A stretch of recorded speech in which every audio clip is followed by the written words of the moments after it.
So let us first try to understand what structuralism is. Then we will move on to post-structuralism. First, structuralism. Uh, Let us make a heading.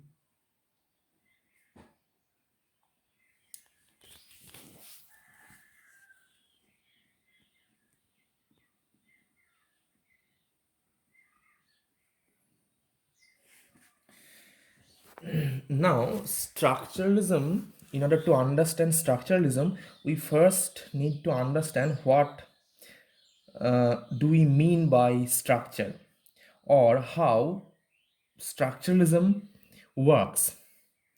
Now, first, I'm giving you some examples. For example, uh, if you study or if you want to study the structures of, for example, of a building in your locality, then that is not a structural activity. For example, if you want to study, take examples from literature. If you want to study a novel, if you want to study or analyze the structure of a novel, analyze the structure of a drama, or analyze the structure of a poem, then you are not engaged in a structural activity. But when we are engaged in a structural activity, for example, if you take into your analysis all the buildings of, for example, in Kalna that were built in 20th century, and then you try to analyze those buildings, the common factors among those buildings, the underlying principle among those buildings that are built in Kalna in 20th century, then it is considered that you are engaged in a structural activity. So let me repeat. If you are engaged in a kind of single thing, analyzing the structure of a single building, you are not engaged in a structural activity from this point of view. But if you analyze the structure of all the buildings built in 20th century in Kalna, then you are considered to be engaged in a structural activity.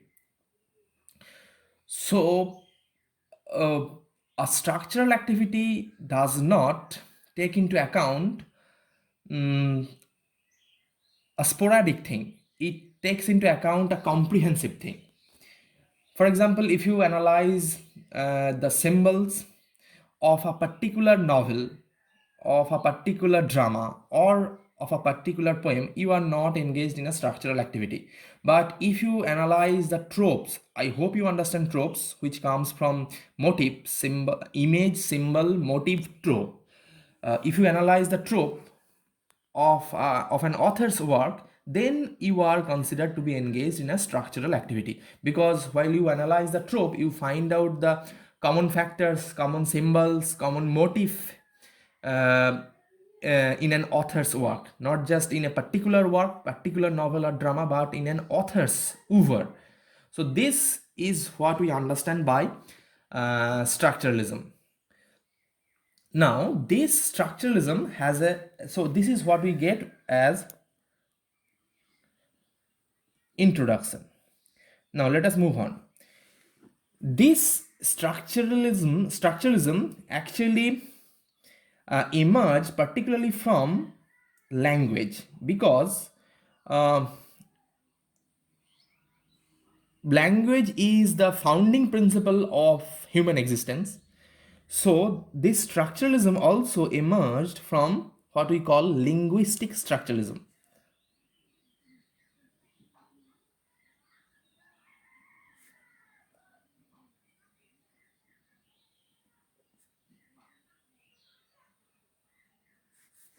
Now, we need to understand what linguistic structuralism is. In order to understand linguistic structuralism, first we should take the name of a critic, uh, a Swiss linguist. As we in Bengal we have Acharya Suniti Kumar Chattopadhyay. This man was also a Swiss linguist, and the name of this man is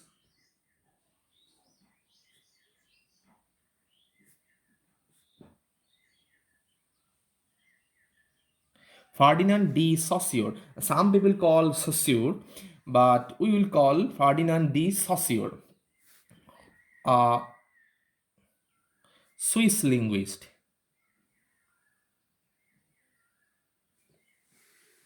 Now,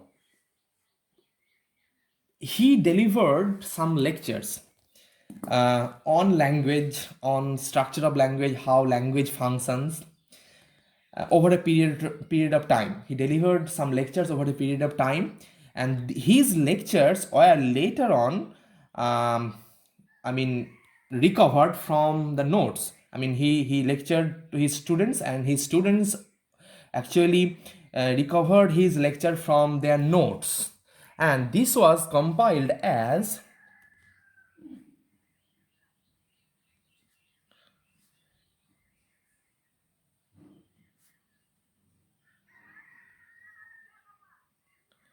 Course in General Linguistics. This is the English translation of the work, Course in General Linguistics. And this was published posthumously, that means after Saussure died, in 1916.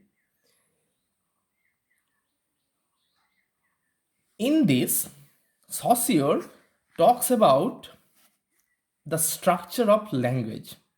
Now, this Saussure's point of view became very, very important, or you may say instrumental, in understanding structuralism later on.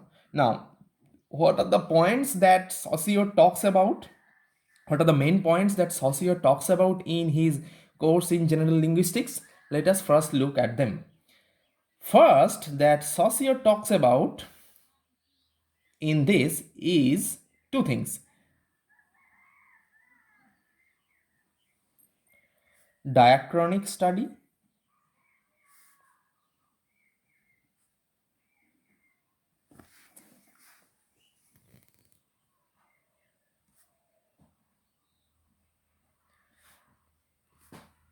synchronic study. Now, what are the meaning of these things? Diachronic studies actually study of words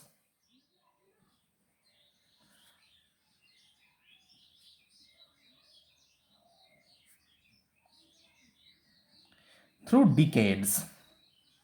Study of words through decades. Now, this is the traditional approach. You have to remember.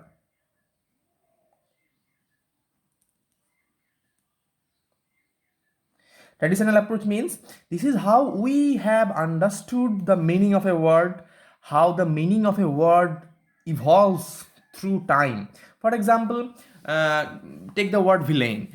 Actually, today, villain means a person, a wicked person, a person who do some wrongs to others, who does some wrongs to others, a wicked person. But villain, the word villain actually comes from villa. Villa means a resident of a particular area. Villain comes from the word villa. So see, the word villain has evolved over time, and it has come down to mean something else from its original meaning, and this is what we call degeneration of meaning, you may say. So this is how we have understood language as it has come to appear before us, as we have understood language through decades, through time. This is the traditional approach. Now, Saussure proposes synchronic study. That means not the study of words as it comes down to us through decades, through time, but as a particular word is spoken in a given time.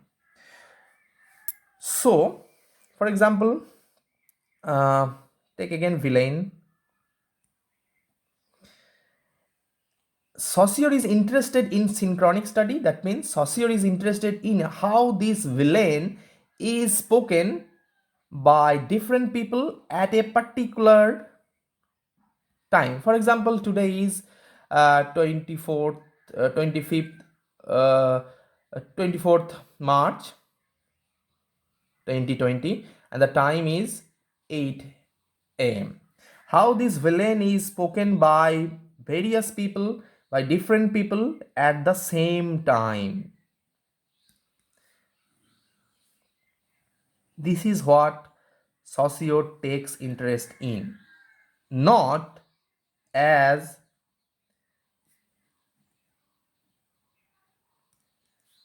in this, which is diachronic study. So this is, you may say, horizontal, because the meaning goes on horizontally. This is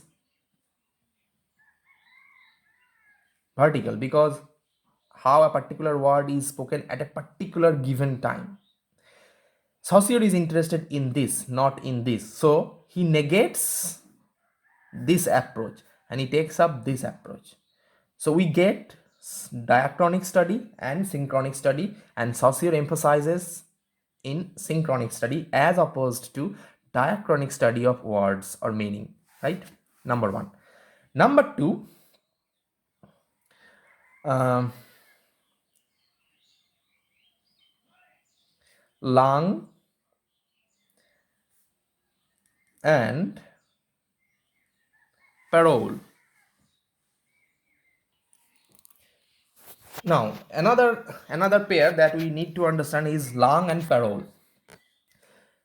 What is Lang? Lang is human speech in general, and Parole is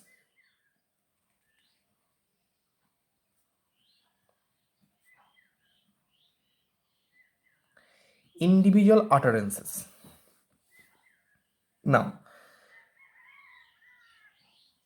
structuralism or a structuralist critic is interested in the study of Lang, and a structuralist critic is interested in Parole in so far as a parole exposes Lang. What do I mean? The way people speak, the way we talk is Lang. It's the human speech. I mean, the daily utterances and the daily activity of speaking. This is Lang, a French word. But so a Lang is a kind of, you may say, a stream of words, phrases, sentences, uh, clauses, anything. So in this stream, you being an individual or somebody being an individual speaks a word, for example villain, which creates a kind of effect on this flowing stream, right? This is the relation between Lang and Parole. So a structuralist critic, as I told you, a structuralist critic is not interested in the study of a single building, if we take examples from my introduction part, but a structuralist critic is interested in the underlying principle of all the buildings built in Kalna in, for example, 20th century. So a Lang is this flow, all the buildings built in a particular time, and a parole is a single building which exposes, analyzes, intervenes the structure of Lang.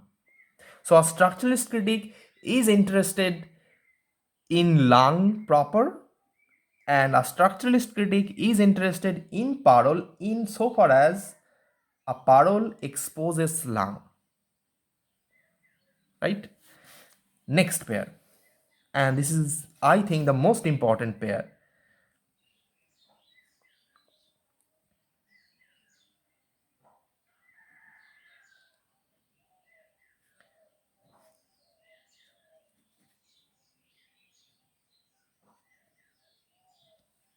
Signifier and signified. Now, first you understand that in a structure in structuralism, word is no longer said as word but sign. So word is replaced by sign. So whenever we will say word sign, you understand understand it as word. A sign is in structuralism divided into two things: signifier and signified. Now, what is the meaning of signifier and what is the meaning of signified? Actually, a sign is a combination of signifier and signified. Now, what is this? Signifier is, as Saussure says, is the sound, and signified is the image, or you may say concept. Now, what is the meaning?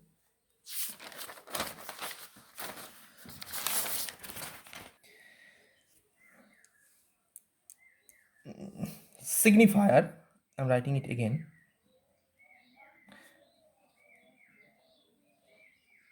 Signified. For example, house. Take a word, house. Now, when we utter the word house, try to understand. When we utter the word house, then we are psychologically immediately referred to the concept or image of house. So, the uttering of house, that is the sound of house, refers to the image of house or concept of house. And the concept is already within our mind. The concept of a house, for example, like this, right? Or like this.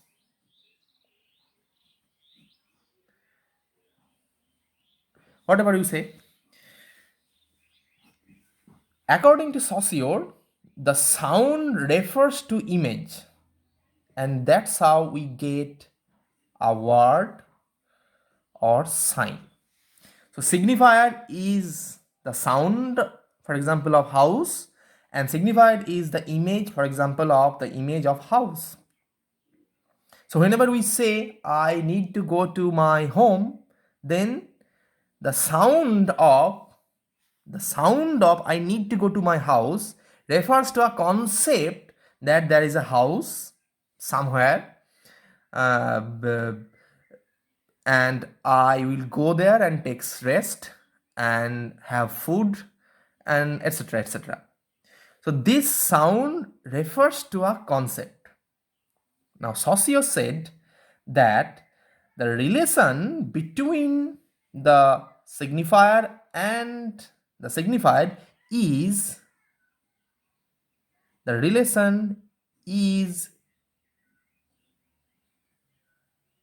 arbitrary. Now what is this? Arbitrary, I hope you understand the meaning of arbitrary. Now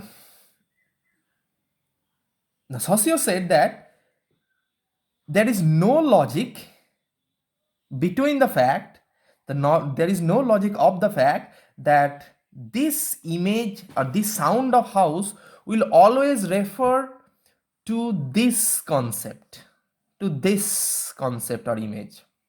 This is highly illogical, and this refers to the sound of house refers to this thing because we have culturally referred to the sound of house to this thing. That's why we get by the sound of house this image. This is a matter of absolutely cultural thing, matter of culture. That's why arbitrary. There is no as such logic. For example, culturally, had we been taught that this is a pen, then then we would have called perhaps this as a pen, and this we would have called as chalk, had culture taught us. So we call a chalk because culture has taught us. We call a pen because culture has taught us. We have traditionally been taught like that. We call this a page because culture has taught us to call this a page, a white page, right? So another argument that Saussure uh, makes is this: language is essentially a system of difference. Language is essentially a system of language is essentially a system of difference. That means um, a pen is a pen